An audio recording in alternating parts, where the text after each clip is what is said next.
चलो दोस्तों, स्टार्ट करते हैं अकाउंटिंग का एक interesting topic. Accounting equation. Accounting equation क्या है?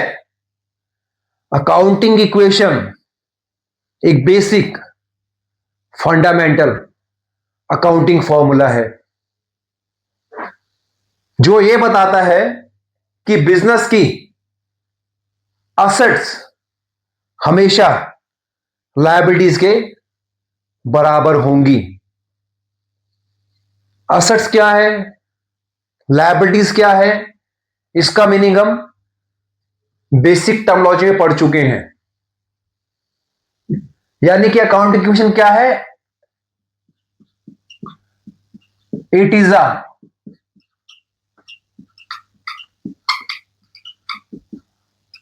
Fundamental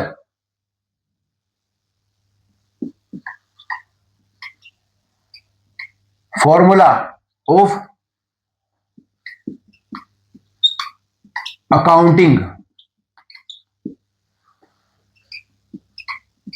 which represents assets is equal to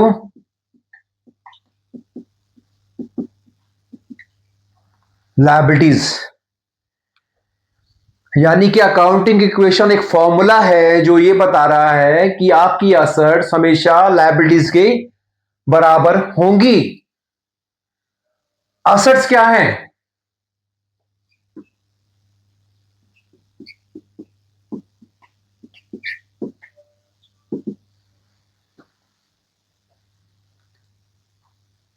any thing, any property, anything और any property owned by business, जो बिजनेस के पोजेशन में है उसे हम असेट्स कहते हैं। यानी कि एनीथिंग और प्रॉपर्टी ऑर्ड बाय बिजनेस और in the possession of business is termed as assets. अगला आता है liabilities.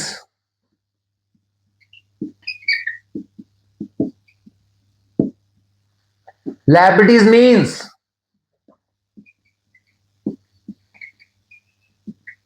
any amount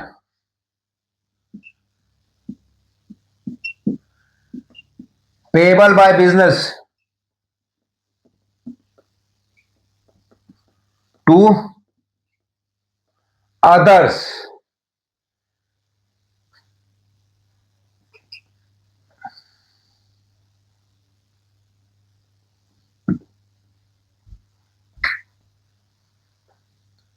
oblique owners is termed as liabilities। यानी कि बिजनेस ने आउटसाइडर को या ऑनर को जो भी फंड्स देने हैं वो बिजनेस की लायबिलिटीज हैं। अकाउंटिंग इक्वेशन एक फंडामेंटल फॉर्मूला है जो प्रेजेंट करता है assets is equal to liabilities and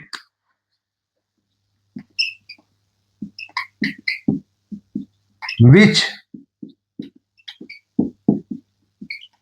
provides double entry system for preparation of financial statements.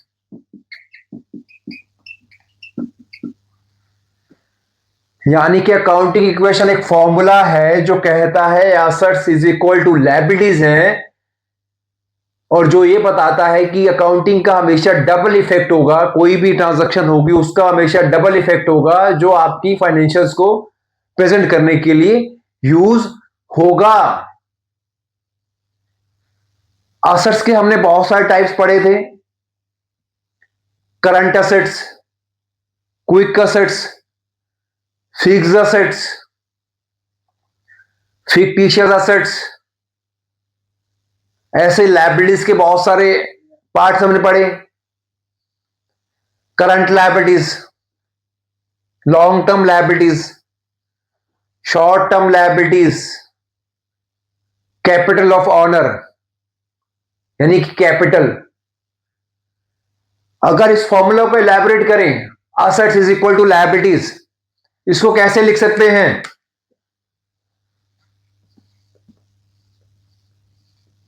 Assets is equal to liabilities, यानी कि क्या है लायबिलिटीज में?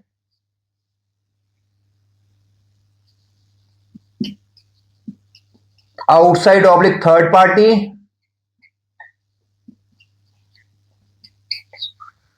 और दूसरा क्या है? ऑनर्स फंड ऑब्लिक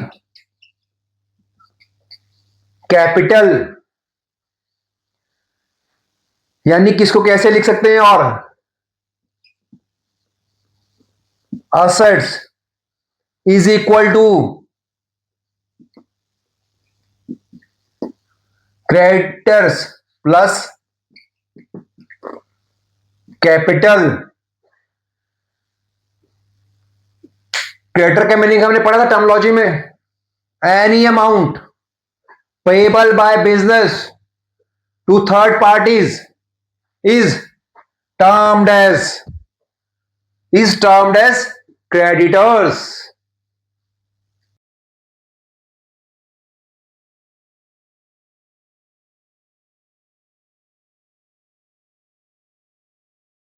दोस्तों,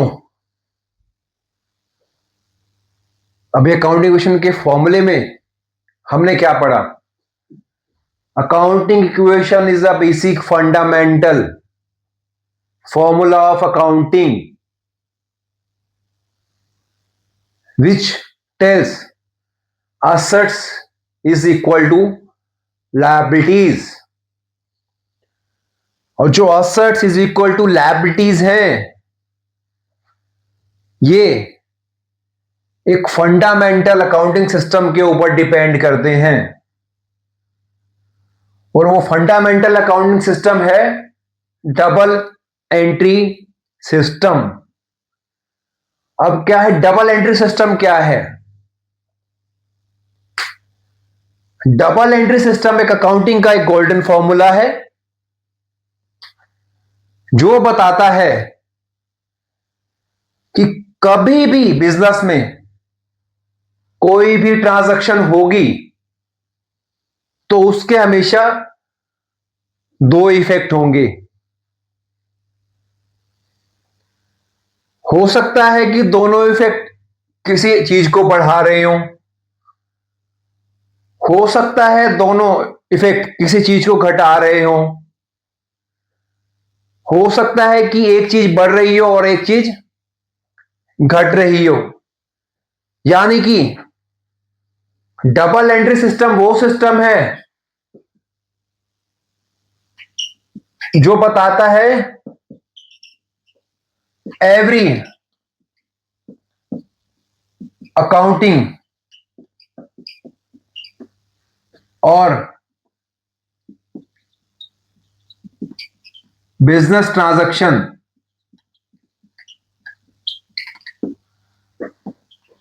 हैज टू इफेक्ट्स,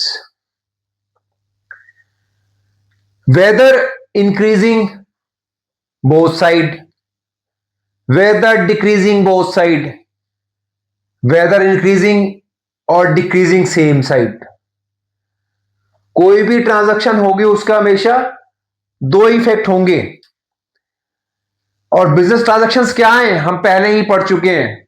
ऐसी इकोनॉमिक एक्टिविटीज जिससे बिजनेस के फाइनेंशियल्स इफेक्ट करें वो बिजनेस ट्रांजैक्शंस हैं। Double entry system is a base for accounting और मेकिंग बुक्स और making balance sheet. Double entry system accounting का बेस है। इसी रूल्स के अकॉर्डिंग, इसी सिस्टम के अकॉर्डिंग बुक्स मेंटेन की जाती हैं। बुक्स मेंटेन करने के बाद बैलेंस शीट बनाई जाती है। जितनी भी ट्रांजैक्शंस होंगी उसके हमेशा डबल इफेक्ट होंगे। उदाहरण के तौर पे लिखते हैं हम, for example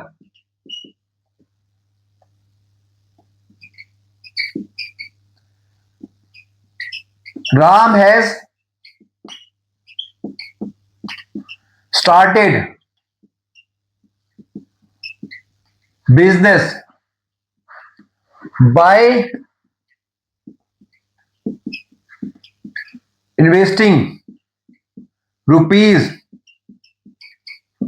1 lakh in cash।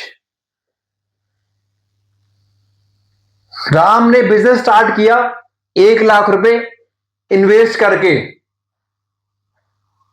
इसमें क्या दो ट्रांजैक्शन हुई?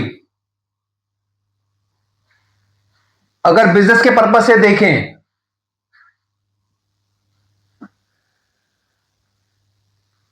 पहली ट्रांजैक्शन क्या हुई? राम ने कैश दिया, यानी कि राम की पॉकेट से कैश निकल गया। और कैश आया किसके पास? बिजनेस के पास। यानी कि बिजनेस में क्या आया?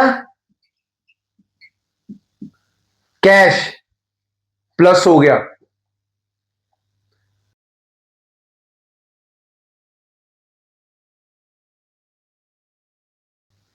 चलो दोस्तों एक एग्जांपल करके समझते हैं अकाउंटिंग इक्वेशन का टॉपिक पूरा सा। Example, point number 1, Ram started business with rupees 1 lakh।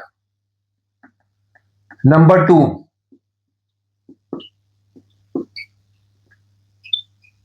he purchased furniture for rupees 5,000। Number 3, he paid office rent 2,000। Number 4, he paid salary rupees 5,000। Number 5,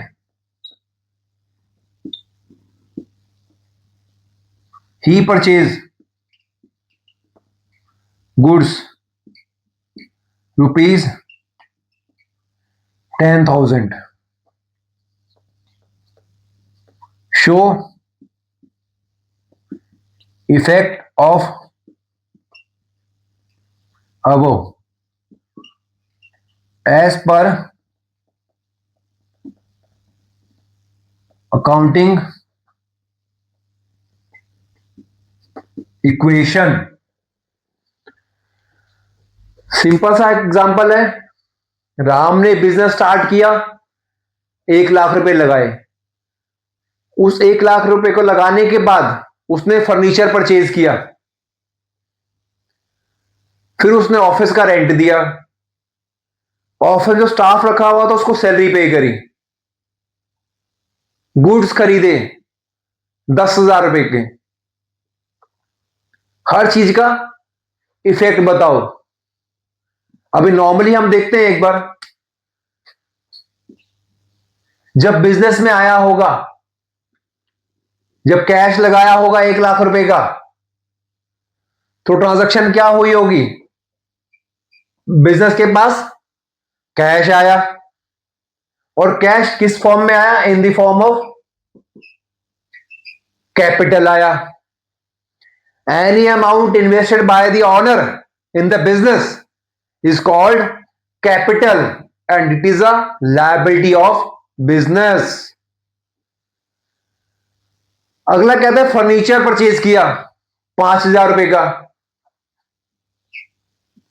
furniture purchase किया तो एक चीज आई और दूसरी गई भी होगी।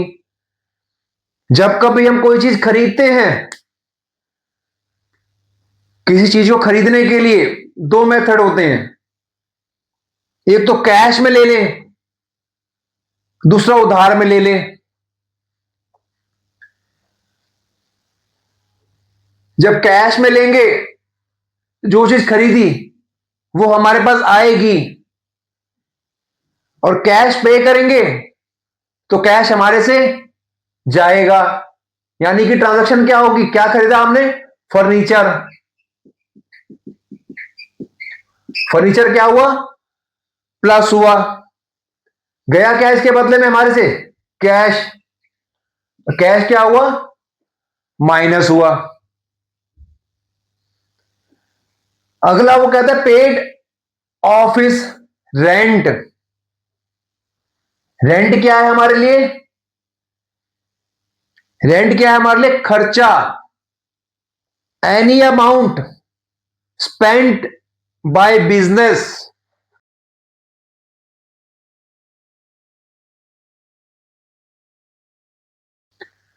चलो स्टार्ट करते हैं चैप्टर 2 का फर्स्ट पॉइंट, बिजनेस ट्रांजैक्शन।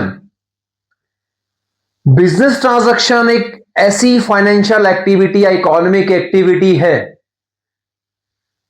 जो बिजनेस की पोजीशन को इफेक्ट करे।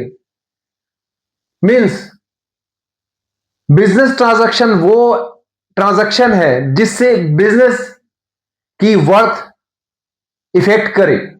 बिजनेस की वर्थ बढ़े या घटे, बिजनेस की एसेट्स बढ़े या घटे, बिजनेस की लायबिलिटीज बढ़े या घटे, वो जो भी ट्रांजैक्शंस होंगी इकोनॉमिक नेचर की, जिन्हें मॉनेटरी टर्म में कन्वर्ट किया जा सकता है, वो सभी क्या हैं?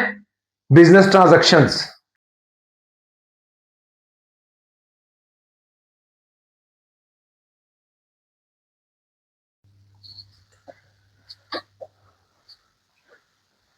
दोस्तों next example, prepare accounting equation from the following.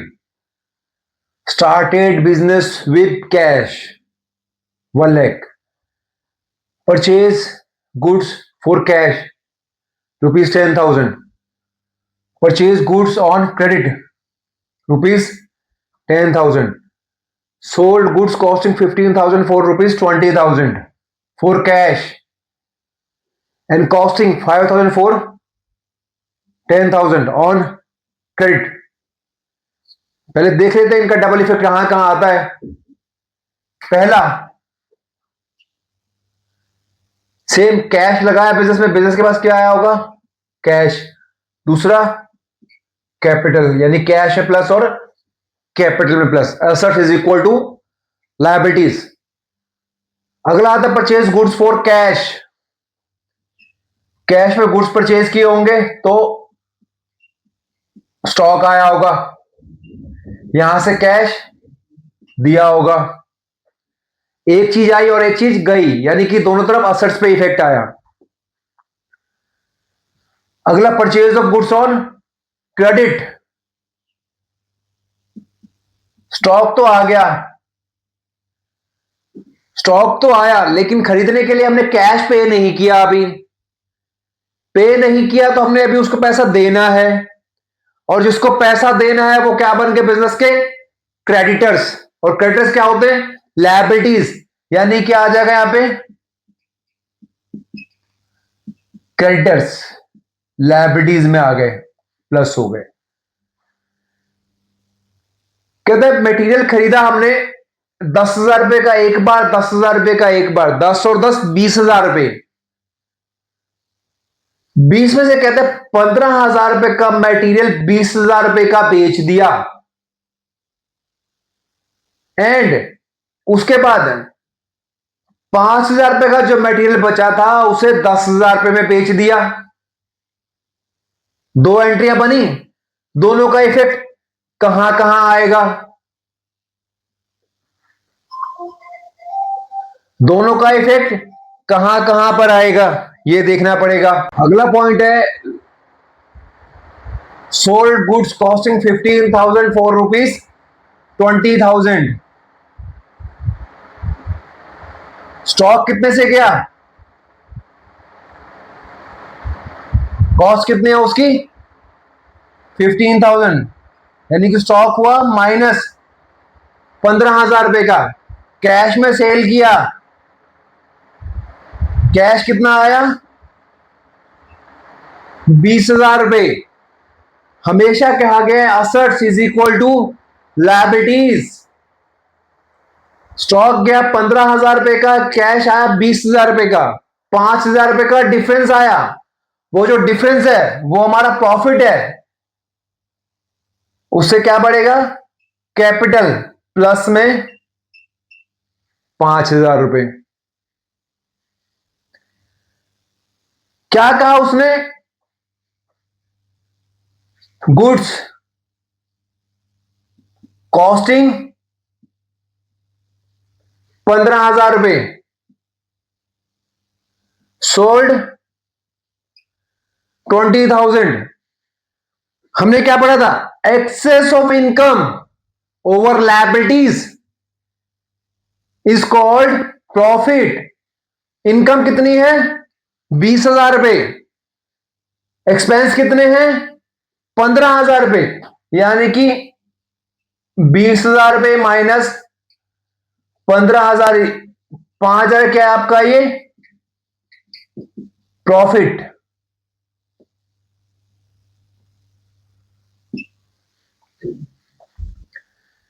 Profit या लॉस पार्ट होते हैं कैपिटल का, प्रॉफिट हुआ तो कैपिटल में प्लस हो गया, कैश आया 20,000 रुपए का, स्टॉक गया 15,000 रुपए। अगला वो क्या कहता है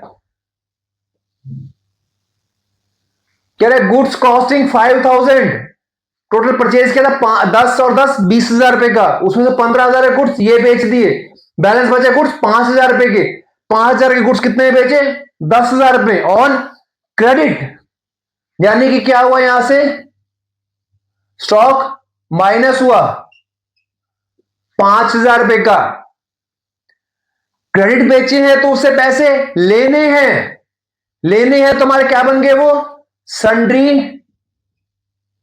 डेटर, डेटर में कितने आए 10,000 रुपए, असेट्स कम हुई 5,000 रुपए से, लेकिन असेट्स बढ़ गई उसके बाद 10,000 रुपए से।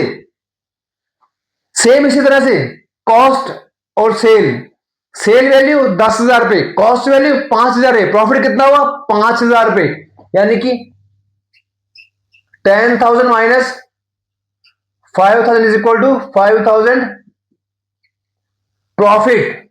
ये आपकी है सेल वैल्यू, ये है कॉस्ट। जो 5,000 रुपए का प्रॉफिट हुआ है उससे क्या बढ़ेगा कैपिटल, कैपिटल प्लस में 5,000 रुपए। अगर इसको हम प्रेजेंट करें एक फॉर्म में तो कैसे प्रेजेंट कर सकते हैं, अगर इसे हम एज अकाउंटिंग इक्वेशन प्रेजेंट करें तो कैसे प्रेजेंट करेंगे, अकाउंटिंग इक्वेशन क्या कहते हैं assets is equal to liabilities. पहले पॉइंट में असेट में क्या क्या आया, हमारे पास क्या आया, cash is equal to capital. Cash में कितने आए, 1,00,000 रुपए। कैपिटल में कितने आए, 1,00,000 रुपए। Point number 2, goods purchase for cash 10,000। अगला क्या आ गया हमारे पास, स्टॉक। यहां 0 था, 10,000 रुपए का स्टॉक आया। कैश कितना कम हुआ, 10,000 रुपए। कैपिटल कितनी कम हुई, कैपिटल कितनी कम हुई, 0। क्यों, दोनों इफेक्ट असेट्स पे आए, एक चीज आई और एक चीज गई। अब क्या हो, कैश कितना हो गया आपका 90,000, स्टॉक कितना हो गया 10,000 is equal to 1,00,000। Third point, purchase goods on credit for ₹10,000। Cash पे 0 इफेक्ट, स्टॉक कितना आया 10,000 का, कैपिटल पे 0 इफेक्ट। लेकिन एक नई चीज क्या आ गई, सन्ड्री क्रेडिटर्स प्लस में 10,000। यानी कि इक्वेशन क्या होगी, अब कैश कितना आ गया 10,000, स्टॉक कितना आ गया 20,000, कैपिटल कितनी आ गई 1,00,000, क्रेडिटर कितने आ गए 10,000। अगला क्या कहते हैं, sold goods costing 15,000 for ₹20,000। Goods कितने गए 15,000 रुपए के। कैश कितना आया 20,000 रुपए। कैपिटल में कितने ऐड हुए एज अ प्रॉफिट 5,000 रुपए। क्रेडिटर में कोई फर्क नहीं। अब कितना क्या गया, कैश कितना हो गया 1,10,000 रुपए। स्टॉक रह गया 5,000 रुपए का, कैपिटल हो गई 1,05,000 रुपए, क्रेडिटर हो गए 10,000 रुपए। Point number 2, goods costing 5,000। Goods कितने के गए 5,000 रुपए के। बेचे किस पे, क्रेडिट पे। क्रेडिट पे बेचे तो क्या है हमारे पास डेटर। डेटर कितने आए यहां पर 10,000 रुपए। प्रॉफिट कितना हुआ 5,000 रुपए, वो किसका पार्ट बना कैपिटल का। यानी कि इक्वेशन क्या बन गई, कैश बैलेंस कितना आया 1,10,000 रुपए, स्टॉक कितना हो गया 0, डेटर कितने हो गए 10,000 रुपए, टोटल बने 1,20,000 रुपए। यहां कैपिटल कितनी होगी 1,10,000 रुपए, क्रेडिटर कितने हो गए 10,000 रुपए। यानी कि अकाउंटिंग इक्वेशन क्या हुई, assets 1,20,000, liabilities 1,20,000। assets is equal to liabilities, A is equal to L, assets is equal to liabilities।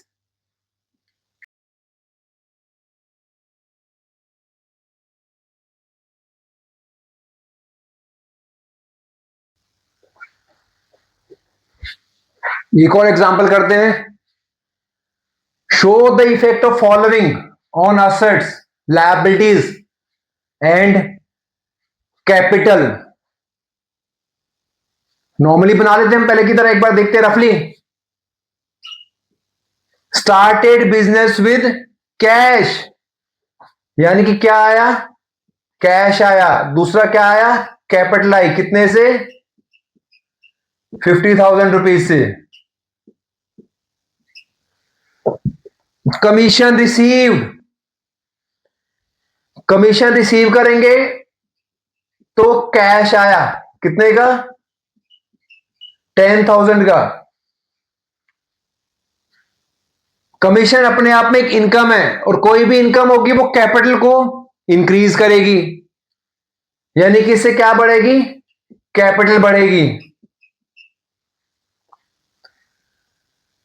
Invested in property, property में इन्वेस्ट किया 20,000 रुपीज, इन्वेस्ट करेंगे तो क्या खरीदा हमने, property.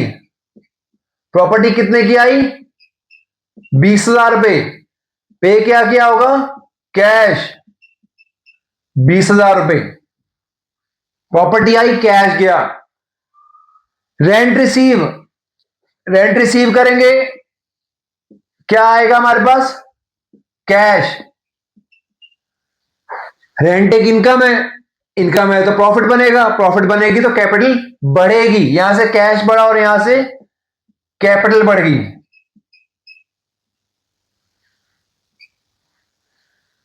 Purchase goods on credit, उधार पे माल खरीदा, माल खरीदेंगे तो स्टॉक आएगा, यानी कि स्टॉक बढ़ेगा।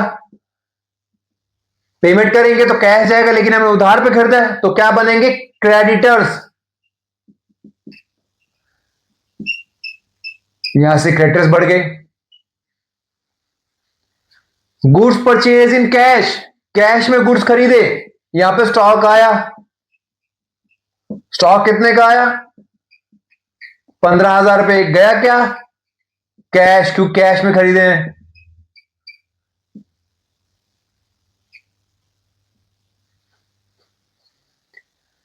Cash withdraw for house hold expense, जब ऑनर पैसा बिजनेस में लगा रहे हैं तो कैपिटल आ रही है। बिजनेस से पैसा पर्सनल खर्चों के लिए निकाल रहा है, यानी कि ड्राइंग कर रहा है, तो उससे कैपिटल घटेगी। यानी कि क्या होगा, इससे कैपिटल माइनस हो गई। निकाला क्या उसने, कैश, कैश माइनस हो गया। Goods costing 10,000 sold for 15,000, stock कितना गया, 10,000 का।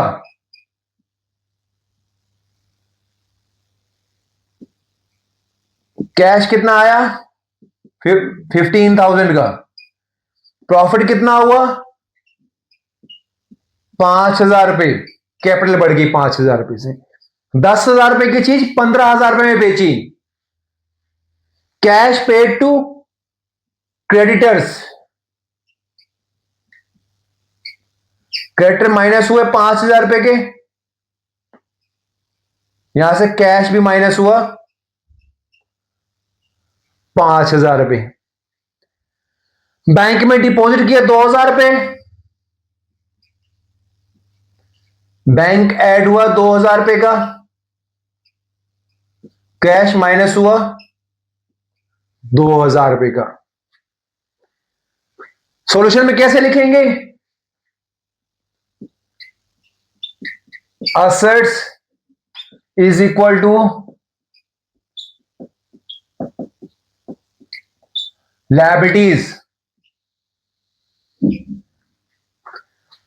Assets is equal to liabilities. पहला क्वेश्चन में पॉइंट क्या था, सबसे पहले क्या आया, कैश आया, और यहां से क्या आई, कैपिटल आई। कैश कितना आया हमारे पास, 50,000, कैश बढ़ गया, यहां पे कैपिटल बढ़ गई। Point number 1। पॉइंट नंबर 2 में क्या है, कमीशन रिसीव करी, कमीशन रिसीव करी तो क्या आया, कैश आया। कैश कितना आया, 10,000। कमीशन एक इनकम है, इनकम है तो प्रॉफिट है, प्रॉफिट है तो कैपिटल बढ़ेगी, कैपिटल बढ़ गई। कैश 60,000 हो गया, कैपिटल भी 60,000 हो गई।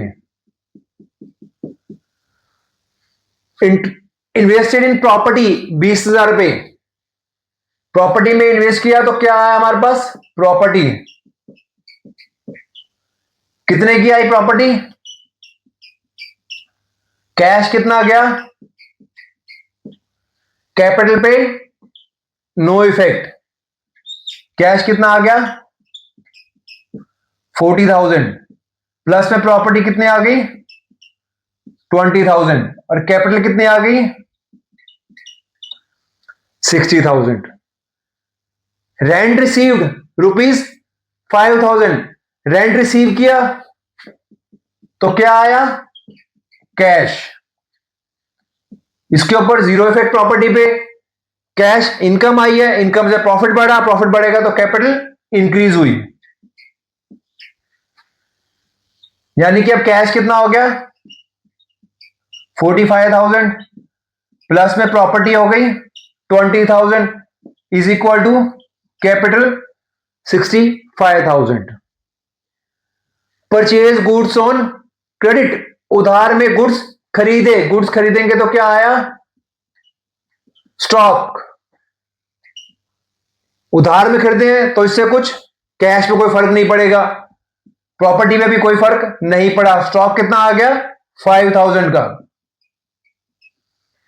उधार खरीदे आज तो कल पैसा देना है, पैसा देना है तो क्या बन गई लायबिलिटी, लायबिलिटी बन तो क्या कैसे सन्ड्री क्रेडिटर। कैपिटल पे जीरो, प्लस में हमारे पास क्या आया क्रेडिटर्स कितने बढ़ गए 5,000। अगेन अब क्या हो गया कैश हो गया हमारे पास 45,000, प्रॉपर्टी हो गई 20,000, स्टॉक हो गया 5,000 इज इक्वल टू कैपिटल कितनी 65,000 प्लस में क्रेडिटर कितने 5,000। Again 45 plus 5 50, 50 plus 20 70, 65 plus 5 is equal to 70, यानी कि assets is equal to liabilities. Cash withdraw, आगे एक पॉइंट और पहले रह गया, purchase goods in cash for 15,000, goods खरीदे कैश में 15,000 रुपए के, यानी कैश कितना गया 15,000 में, प्रॉपर्टी पे कोई इफेक्ट नहीं। स्टॉक कितना बढ़ा 15,000 रुपए का, यानी कैश कितना रह गया 30,000, प्रॉपर्टी अगेन 20,000, स्टॉक अब फिर 15 ऐड हो गए 20 का हो गया। कैपिटल पे कोई फर्क नहीं, क्रेडिटर्स पे कोई फर्क नहीं। Again 30 plus 20 50, 50 plus 20 70, 65 plus 5 70। Cash withdraw for house hold expense 5,000, cash withdraw किया है, कैश विड्रॉ किया तो कैपिटल और कैश दोनों जाएंगे माइनस में। कैश कितना रह गया 25, property again 20, stock again 20, capital कितनी हो गई 60, क्रेडिटर कितने हो गए 5, 25 plus 20 45 plus 20 65, 60 plus 5 65। Goods costing 10,000 sold for 15,000, stock कितने का गया 10,000 का।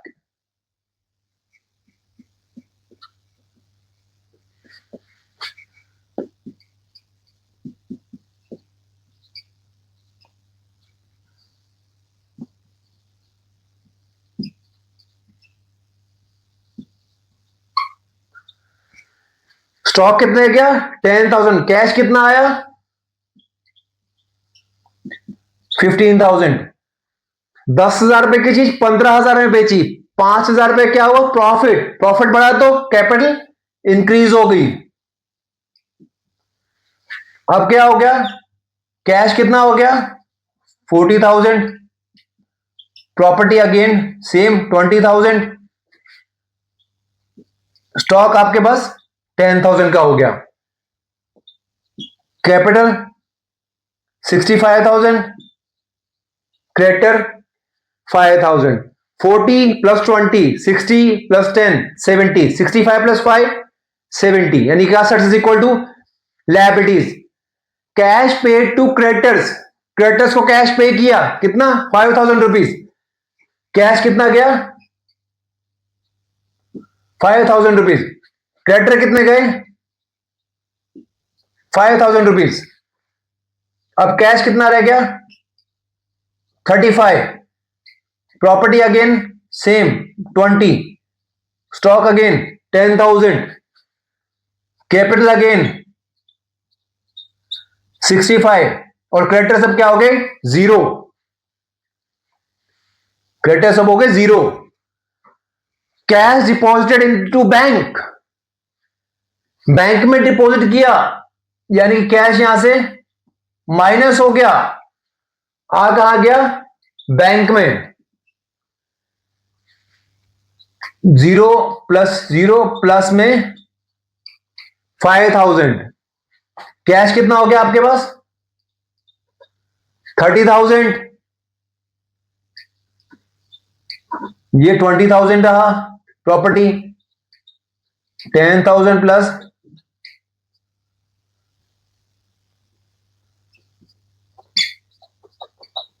Capital again 30 + 20 50, 50 + 10 60 + 5 65। कैपिटल भी 65, यानी कि assets is equal to liabilities.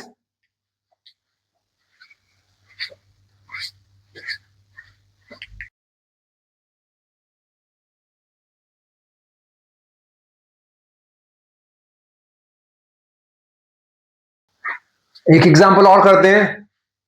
Prepare accounting equation from the following. Started business with cash 1 lakh and goods 50,000। इस केस में क्या हुआ हमारे पास? कैश कितना आया? 1 लाख।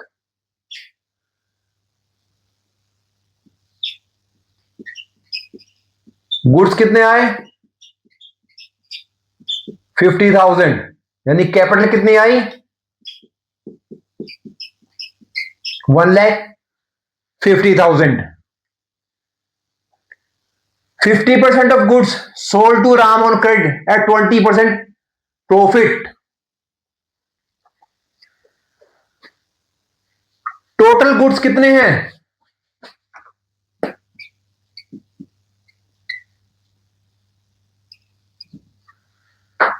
टोटल गुड्स कितने क्या है उसने दिए? कितने गुड्स थे टोटल?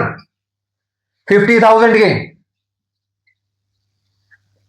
इसका 50% कितना हो गया? 25,000। 50% of goods sold to Ram on credit at 20% profit. Profit कितना होगा 20% इसमें?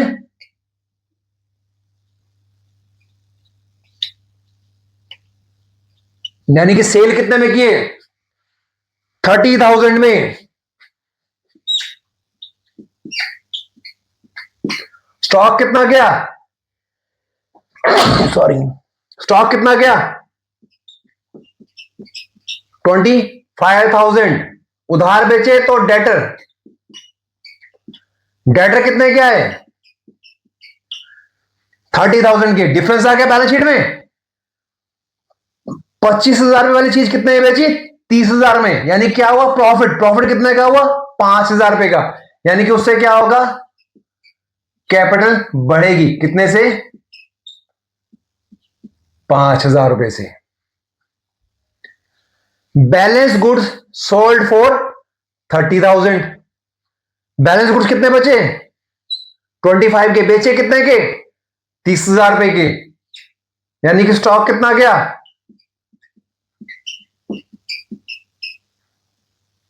कैश कितना आया? प्रॉफिट कितना हुआ जो कैपिटल में बढ़ेगा? 5,000 रुपए। राम जिसको हमने उधार गुड्स दिए थे, close his business and he paid only 20,000 against full settlement. Ram जिसको गुड्स कितने के बेचे थे? 30,000 रुपए के। उससे मिले कितने? 20,000 रुपए।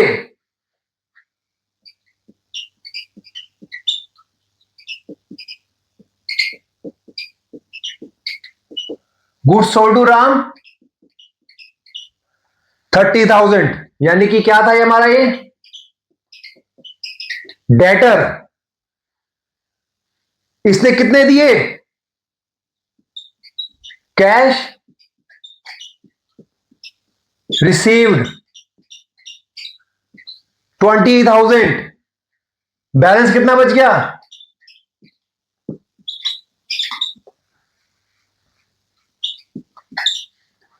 क्वेश्चन क्या कह रहे हैं? कह रहे Ram close his business and he paid only 20,000 against full settlement, यानी कि वो अब 10,000 रुपए हमारे को नहीं देगा, और जो अमाउंट हमें रिसीव नहीं होगा ये क्या बन गया हमारा? Bad debts. डेफिनेशन पढ़ी थी हमने बैड डेट्स की। बैड डेट्स क्या है? Any amount return of that was receivable from debtors is called bad debts, यानी कि 10,000 रुपए जो हमें रिसीव नहीं होंगे वो हमारे बैड डेट्स बन गए। बैड डेट्स क्या है? आपका एक एक्सपेंस है, और कोई भी एक्सपेंस बढ़ेगा तो इससे क्या होगी? कैपिटल माइनस होगी, यानी कि इसका इफेक्ट क्या आएगा? कैश आया हमारे पास 20,000,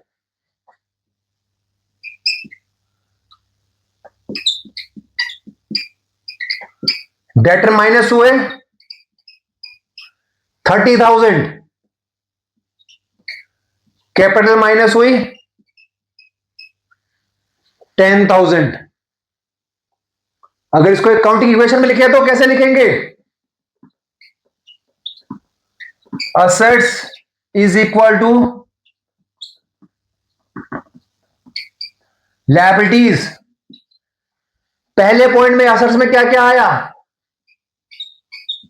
कैश आया, प्लस में स्टॉक आया जिसे आप गुड्स कह रहे हैं, इज इक्वल टू लायबिलिटीज में क्या बना? कैपिटल। कैश कितना आया? 1,50,000 रुपए। गुड्स कितने आए? 50,000 रुपए। कैपिटल कितनी आई? 2 लाख रुपए की। पहला पॉइंट। पॉइंट नंबर 2, 50% गुड्स जो राम को सेल किए थे, सेल कितने में किए? 30,000 रुपए में, यानी कि डेटर कितने क्या है? डेटर प्लस हुए 30,000 रुपए। स्टॉक कितना गया? 25,000 रुपए। प्रॉफिट कितना हुआ? 5,000 रुपए का। वो किस में जुड़ेगा? कैपिटल में, यानी कि इस पॉइंट के बाद कैश कितना हो गया? 1,50,000 रुपए। स्टॉक कितना हो गया? 25,000 रुपए।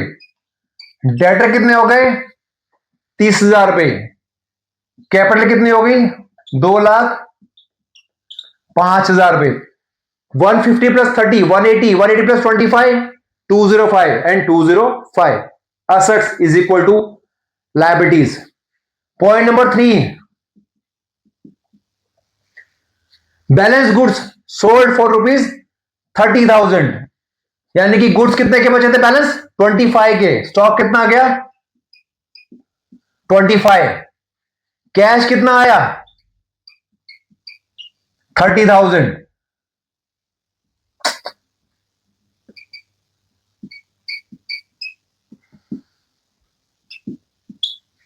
प्रॉफिट कितना हुआ था?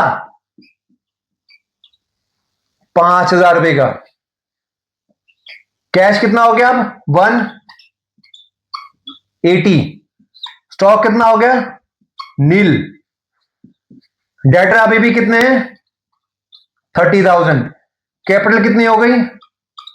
210। 180 plus 30 210। Assets is equal to liabilities. Point number 4, Ram close his business and paid only 20,000। Debtor कितने के थे? 30 के। रिसीव कितने हुए? 20,000।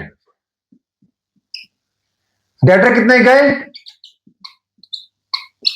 30,000 रुपए के। लॉस कितना हुआ? 10,000 का।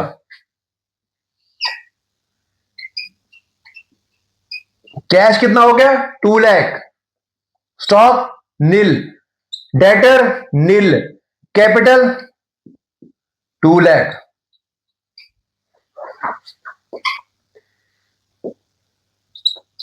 यानी कि assets is equal to liabilities. आपकी एसेट्स और लायबिलिटीज हमेशा इक्वल रहेंगी।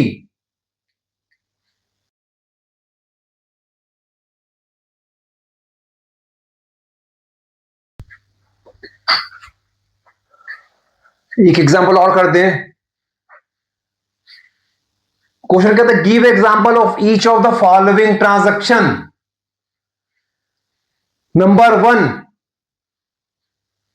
Increase in one asset and decrease in other asset. अभी तक जो चीज हमने पढ़ी, जो एग्जांपल्स किए प्रैक्टिकली, उन लॉजिक्स को इस्तेमाल करके बताना मुझे जरा। कह रहे पहला पॉइंट है increase in asset and decrease in asset. एक एसेट्स बढ़े और दूसरी एसेट्स कम हो। एक एसेट बढ़े और दूसरी एसेट कम हो। इसका एग्जाम्पल क्या बन सकता है? बताइए। Cash received from debtors. Debtor भी मेरी एसेट है, कैश भी मेरी एसेट है। डेटर से कैश रिसीव होगा तो डेटर कम होंगे मेरे और कैश बढ़ेगा।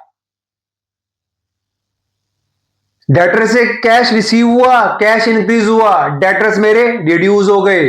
यानी कि इंक्रीज इन वन एसेट, एक एसेट बढ़ गई, और डिक्रीज इन अदर एसेट, दूसरी एसेट मेरी कम हो गई।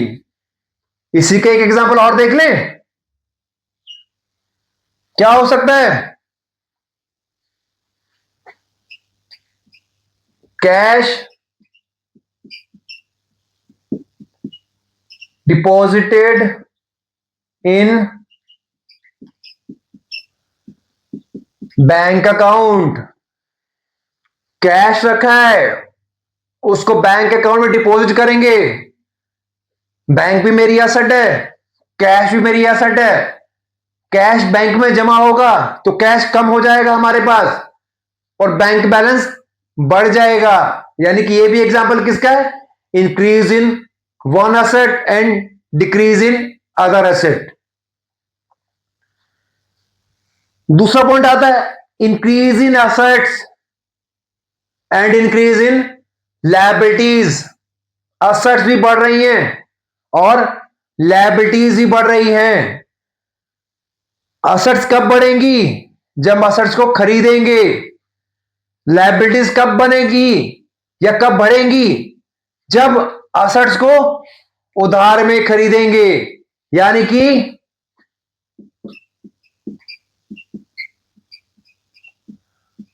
Purchase of assets on credit. Asset कोई भी हो,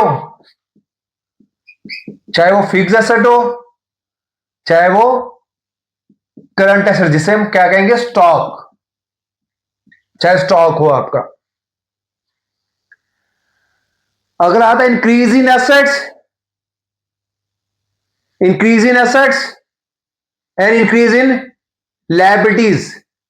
सेम पॉइंट ही आ गया है तो यार, सेम पॉइंट लिख दिया हमने। चलो इस पॉइंट को चेंज करते हैं, एक बार चेंज करके देखते हैं क्या पॉइंट आ। चेंज किया इस पॉइंट को। Increase in asset and increase in capital. Assets भी बढ़ी और कैपिटल भी बढ़ी। यानी कि cash received from owner, oblique क्या कहते हैं, बिजनेस स्टार्टेड विद कैश। अगला point, decrease in asset and decrease in liabilities. Assets भी डिक्रीज हो और लायबिलिटीज भी डिक्रीज हो, यानी कि क्या है, अमाउंट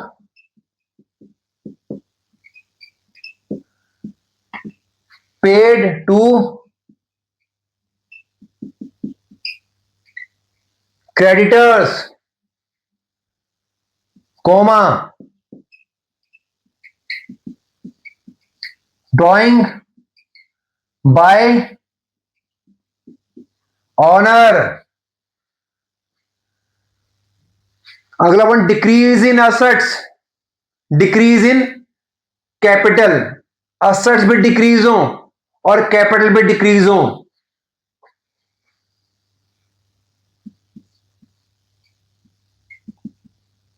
और ड्रॉइंग बाय ऑनर।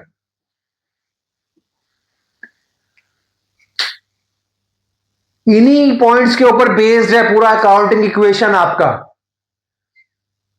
असेट्स एक बढ़े दूसरी कम हो, एक असेट बढ़े उधर से लायबिलिटीज बढ़े, असेट्स बढ़े उधर से कैपिटल बढ़े, असेट कम हो लायबिलिटी कम हो, असेट कम हो कैपिटल कम हो।